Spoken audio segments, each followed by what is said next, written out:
assistir agora a entrevista exclusiva que ela deu à Rede TV no seu primeiro dia como presidente eleita. Boa noite para a senhora, muito obrigado por ter aceito o convite. Boa noite, Kennedy, é um prazer estar aqui na Rede TV com você. A primeira pergunta que eu queria fazer para a senhora é a seguinte: a senhora prefere ser chamada de presidenta ou de presidente? Você sabe, Kennedy, eu acho mais bonito presidenta. Presidenta. Agora, quem me chamar de presidente também não tem problema, mas eu acho mais bonito, acho mais sonoro e acho que representa mais esse fato histórico que é a primeira vez que uma mulher chega a presidente da República. O significado disso para a senhora qual é? Olha, para mim é um momento dos mais relevantes da minha vida.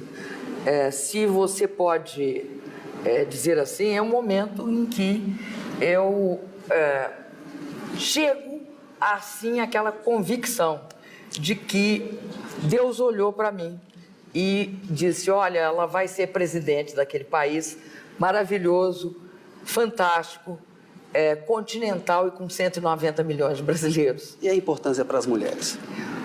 Essa eu acho que é muito boa, porque vou te dar até um exemplo. Eu acredito que nesses mais de 80 anos de república no Brasil,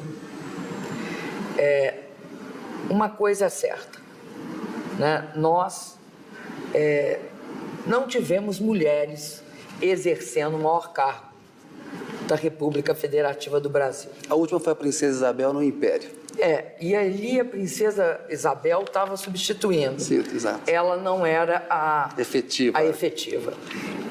O que eu acho que isso demonstra? É uma injustiça. Porque se as mulheres são, eu não vou nem dizer dos 51% ou 52% da população, né? Porque podem argumentar. De fato, são mulheres. Sim. Mas os outros 48% são nossos filhos. Exato. Então fica todo mundo em casa. Mas eu vou argumentar com uma outra questão. As mulheres saíram das suas casas, do mercado de trabalho, foram para as empresas, tanto para ser diretoras, quanto para ser trabalhadoras, professoras, enfermeiras, empregadas domésticas. As mulheres constroem com as suas mãos esse país. Por que não uma mulher também dirigir esse país? E eu acho que isso é muito importante, é um sinal que o nosso país não é um país preconceituoso. Apesar de muita gente não acreditar, eu acho que esse é um dos países em que as conquistas sociais são feitas de uma forma, eu diria assim, dentro da legalidade, com tranquilidade. Eu acho que eu sou o passo. Daqui para frente, né, não só nós vamos ter prefeitas, governadoras, deputados estaduais, federais e senadoras, como já temos, mas também vamos ter mais mulheres pleiteando a presidência do Brasil. Isso também porque eu vou honrar as mulheres. Qual é a importância de uma pessoa que enfrentou a luta armada, a ditadura militar, fazendo a luta armada? A senhora sabe que eu tenho respeito pelas pessoas que colocaram a vida em risco para combater a ditadura militar de 64. Qual é a importância simbólica de alguém que participou da luta armada chegar à presidência da República? Eu acho que mostra bem a imensa maturidade do Brasil de hoje. Por quê? Naquela época, Kennedy, né, nós sabíamos que as possibilidades de um jovem ou de uma jovem, então, eram remotíssimas no que se refere à participação política. E o Brasil não tinha caminhos abertos que permitissem que as pessoas fossem... não é que só fossem, mas que colocassem em prática seus ideais. Os ideais da minha geração é de transformar o Brasil, né? Do Brasil não ser mais um país desigual, do país não ser mais um país submetido, por exemplo, ao Fundo Monetário Internacional. E isso nós estamos realizando. Então, para a minha geração, que lutou contra a ditadura, que vê um país democrático, com liberdade de imprensa, de opinião, de expressão, esse é o momento de vitória. Mas essa vitória, ela começou lá atrás. Ela começou com a redemocratização e foi crescendo. Um momento áureo dela também é quando o Lula chega ao poder, né? Chega ao governo e começa as suas transformações. E agora, eu acho que a minha geração, ela está expressa dessa minha trajetória no sentido de que nós vamos dar um passo além, nós vamos continuar as realizações do governo Lula e temos oportunidade de transformar o Brasil numa grande nação. E aí eu queria falar do governo Dilma. O presidente Lula disse que o governo Dilma tem que ter a cara da Dilma. Que medidas a presidenta Dilma vai tomar para que o governo dela tenha a cara da Dilma?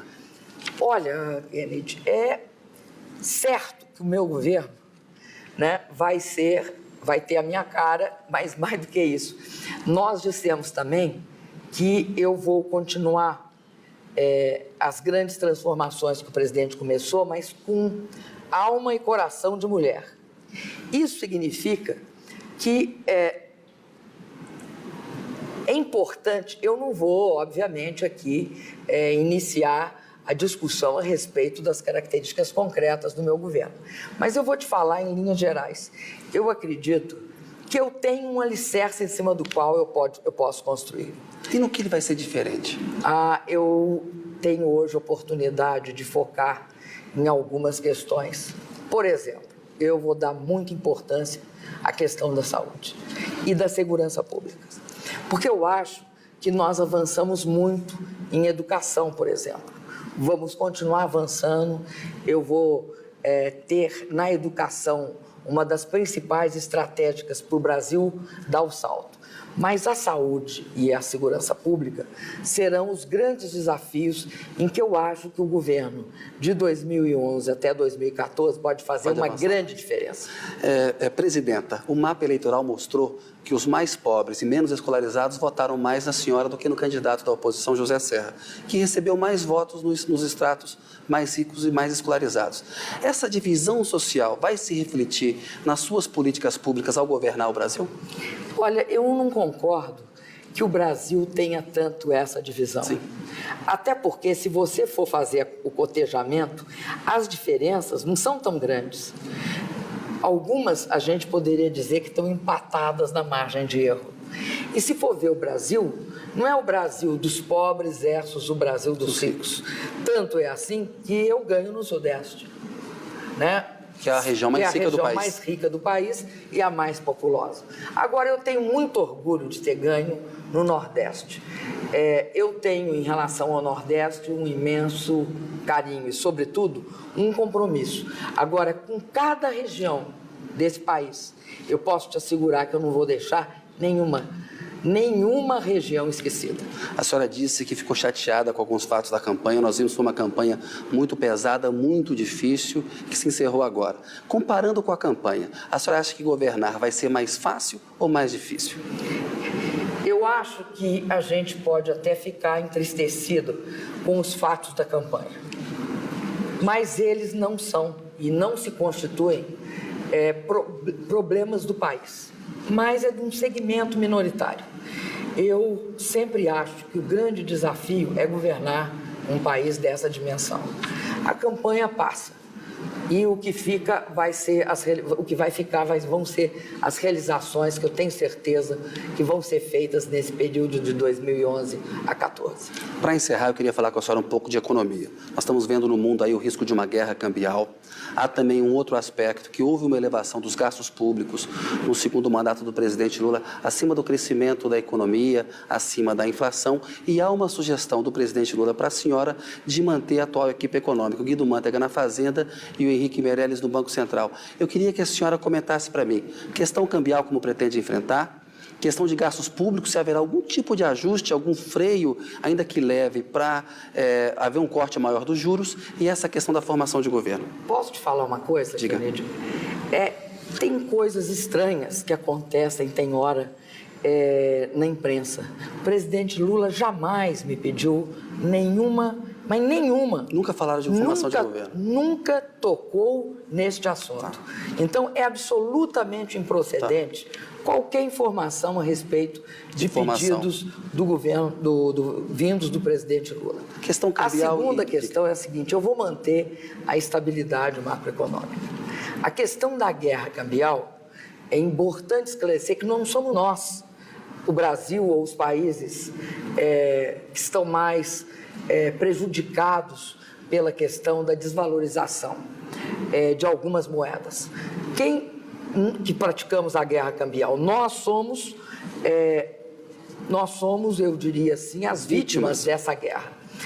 Isto eu acho que é um problema que tem de ser equacionado multilateralmente. Entendi. A experiência da humanidade. Não é só um país que vai fazer. Não é só um país que pode fazer isso. Porque a experiência da humanidade, na década de 30 do século passado, diante das desvalorizações competitivas, é absolutamente trágica. Levou, inclusive, a guerras. Então, eu acredito que as reuniões multilaterais e essa próxima em Seul, ela é um momento para discutir mecanismos de proteção contra este fato, que afeta vários países do mundo, prejudicam suas economias, suas produções. Porém, no Brasil, nós hoje temos uma situação que permite que a gente diga o seguinte: eu vou seguir de forma assim determinada os pilares da nossa estabilidade, que foi metas de inflação e uma política de inflação em que nós não olhamos para a inflação com cumplicidade nem com leniência. Inflação, a política nossa em relação ao aumento de preços é de absoluto controle das nossas metas. Algum controle de gasto poderá haver do gasto público? Olha, eu acho que a sobriedade fiscal, a seriedade fiscal e o uso dentro do setor público de garantias de que nós vamos gastar aquilo que é possível gastar. Nós não somos aqueles que defendem o gasto ilimitado sem condições. Não queremos gerar inclusive passivos para as outras gerações ou para os outros governos. Tá bom. E além disso, eu queria finalizar dizendo que nós temos uma situação também bastante confortável em matéria de reservas cambiais. Cambiais. Né?